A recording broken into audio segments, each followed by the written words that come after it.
আসসালামু আলাইকুম। বাংলাদেশ আর বিদেশের মধ্যে মানে কিতা এমন ডিফারেন্স আপনার কই আমি বর্তমানে আমি একটা পার্কও আছি, মানে সুন্দর একটা পার্ক, মানে ফ্যামিলি পার্ক। এরকম একটা রিসোর্টও আপনারা দেখতে পারেন, বুয়ার জায়গা আছে, গাছাইন আছে, অনেক জিনিস আছে, অনেক সুন্দর একটা প্লেস দেখেন আপনারা। ওই তো কাইনে একসালি একটা গড়ও আছে, মানে দিনও বোয়ার লাগে, কত সুন্দর।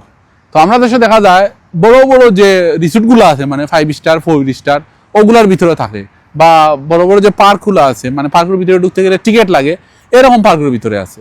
কিন্তু এই দেশে দেখুন আপনারা জেনেও যায়, মানে সব জায়গাত অ্যাভেলেবেল ফ্রিতে সবগুলা মানে করা যায়, উপভোগ করা যায় একদম ফ্রিতে। কত সুন্দর একটা প্লেস।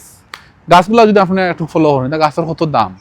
ওই দেখো এগুলো কিন্তু প্লাস্টিকের গাছ না, এগুলো কিন্তু অরিজিনাল গাছ, রানি। তো বর্তমানে আমরা আছি আবুধাবি।